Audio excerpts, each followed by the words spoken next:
Welcome to ఎన్డీజీ news. నా పేరు నరసింహారావు.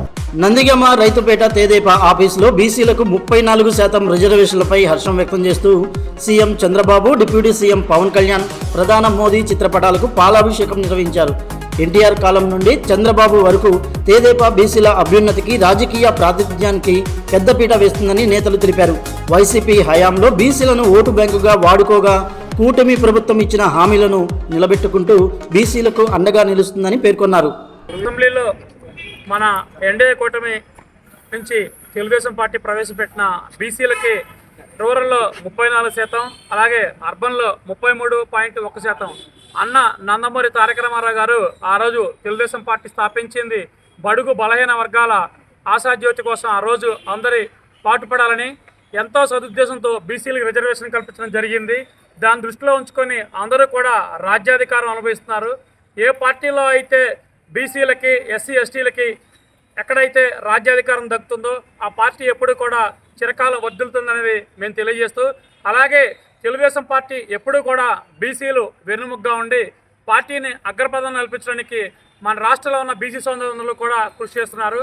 అలాగే మన ముఖ్యమంత్రి వర్యులు నారా చంద్రబాబు నాయుడు గారు కూడా అలాగే బీసీలకి ఎంతో గుర్తింపిస్తూ బీసీలకి ప్రత్యేకంగా రక్షణ చట్టం ఈ అసెంబ్లీ సమావేశాల్లో ప్రవేశపెట్టాలని ఇచ్చిన మాట ప్రకారం దాన్ని కూడా నిర్ణయిస్తున్నారని చెప్పని తెలియజేస్తూ, అలాగే నిన్న బీసీలకి ప్రత్యేకంగా రిజర్వేషన్ ప్రకటించినందుకు మన ఎన్డీఏ కూటమి తరపున మన ముఖ్యమంత్రి వర్యులు నారా చంద్రబాబు నాయుడు గారికి, అలాగే నారా లోకేష్ గారికి, పవన్ కళ్యాణ్ గారికి, మన స్థానిక ఎమ్మెల్యే శ్రీమతి తంగిరాల సోమయ్య గారికి, ఎంపీ కేసీఆర్ శివనాథ్ గారికి ధన్యవాదాలు తెలియజేస్తూ, నందిగామ నియోజకవర్గ బీసీ సంఘాలు, అలాగే నందిగామ నియోజకవర్గ తెలుగుదేశం పార్టీ, నందిగామ నియోజకవర్గ బీసీ సంఘ నాయకులకు మా బీసీ సంఘ నాయకులు చేసిన పోరాటానికి గత ప్రభుత్వంలో బీసీలకి చాలా అన్యాయం చేశారు. చంద్రబాబు గారు వచ్చిన తర్వాత, కోట ప్రభుత్వం వచ్చిన తర్వాత మన బీసీలకి 30%, 33% ఇవ్వటం చాలా సంతోషంగా ఉంది. ఈ రోజున నందిగామ నియోజకవర్గంలో తెలుగుదేశం పార్టీ తరఫున మన చంద్రబాబు గారికి, లోకేష్, మన పవన్ కళ్యాణ్ గారికి, మోడీ గారికి పాలాభిషేకం చేశారు. ఎందుకంటే బీసీలకి 53 కార్పొరేషన్ ఇచ్చారు, 56 కార్పొరేషన్ ఇచ్చారు. 56 కార్పొరేషన్లో అందరూ కూడా సమానంగా చూస్తున్నారు. గత ప్రభుత్వంలో బీసీ కార్పొరేషన్ ఇచ్చారు కానీ రూములు లేవు, ఏమీ లేవు, చెట్లు పెరిగిపోయిన అలా ఆఫీసులు. ఇలా మాకు బీసీ తరఫున మాకు డైరెక్ట్ ఇచ్చారంటే 56 కార్పొరేషన్లలో అందరూ పార్టీ కష్టపడి పనిచేస్తున్నారు. ఈ రోజు 33% మాకు ఇచ్చారంటే చాలా సంతోషంగా ఉంది. చంద్రబాబు గారికి, మోడీ గారికి, లోకేష్ గారికి, పవన్ కళ్యాణ్ గారికి కృతజ్ఞతలు చెబుతున్నాను. అందుకని కృతజ్ఞతలు జరుగుతాను. అందరికీ నమస్కారం. మరి ఈరోజు కూటమి ప్రభుత్వం వారికి, ప్రధానమంత్రి వారికి, ముఖ్యమంత్రి నారా చంద్రబాబు గారికి, పవన్ కళ్యాణ్ గారికి మా బీసీ సంఘాల తరఫున కృతజ్ఞతలు తెలియజేస్తున్నాం. ఎందుకంటే వారు బీసీలని కింద స్థాయి నుండి మరి 33% రిజర్వేషను చట్టసభలలో రిజర్వేషన్ కల్పించాలని మరి స్థానిక సంస్థల్లో నిన్న ప్రకటించడం జరిగింది.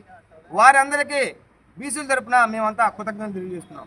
ఎందుకంటే గత ప్రభుత్వంలో 33% నుండి 24% తీసుకొచ్చి మరి మమ్మల్ని వెన్నువిరిశారు. 16,000 చిల్లరగా స్థానిక సంస్థల్లో మా పదవులు కోల్పోయాం. మరి ఈరోజు చంద్రబాబు గారు మళ్ళీ 33% తప్పనిసరిగా ఇవ్వాలి. రేపు రాబోయే కాలంలో కూడా బీసీ డిక్లరేషన్ మీద కూడా మరి వారు మాకు స్థానం కల్పిస్తున్నారు. దయచేసి వారందరికీ కృతజ్ఞతలు తెలియజేస్తూ మరి 56 కార్పొరేషన్లు ఇచ్చి మమ్మల్ని అందరినీ కింద స్థాయి నుండి పై స్థాయి వరకు మరి తీసుకెళ్తున్నటువంటి ఘనత ఒక కూటమి ప్రభుత్వానికి ఉంది. చూడండి, నిన్న కాక మొన్న గవర్నర్ కోటాలో ఒక బీసీకి, ఒక ఎస్సీకి మరి శాసన మండలిలో స్థానం కల్పించడం అంటే సమంజసం కాదు. ఒక అంగన్వాడీలో పనిచేసే ఒక కార్యకర్తకి మరి మాకు, మా బీసీ కార్యకర్తకు, మా బీసీ మహిళలకు మరి ఒక ఎమ్మెల్సీ సీట్ ఇచ్చారంటే ఇది సాధ్యమైనదా అంటే నిజంగా సాధ్యం కాదు. కానీ సాధ్యమయ్యేలాగా మరి బాబు గారు మాకు స్థానం కల్పించారు. దయచేసి బీసీ సోదరులందరూ మన కూటమి ప్రభుత్వానికి వెన్నంటూ ఉండి తప్పనిసరిగా రేపు రాబోయే స్థానిక సంస్థల్లో కానీ అన్నింటిలో కానీ మరి మనం అందరు పార్టీకి అనుకూలంగా ఉండి మనం తప్పనిసరిగా మనం వెన్నంటి ఉండి పార్టీని గెలిపించాలని కోరుకుంటూ మరి ఈ అవకాశం ఇచ్చినటువంటి మా సోదరులందరికీ ధన్యవాదాలు తెలియజేస్తూ ముగిస్తున్నాను. జై తెలుగుదేశం.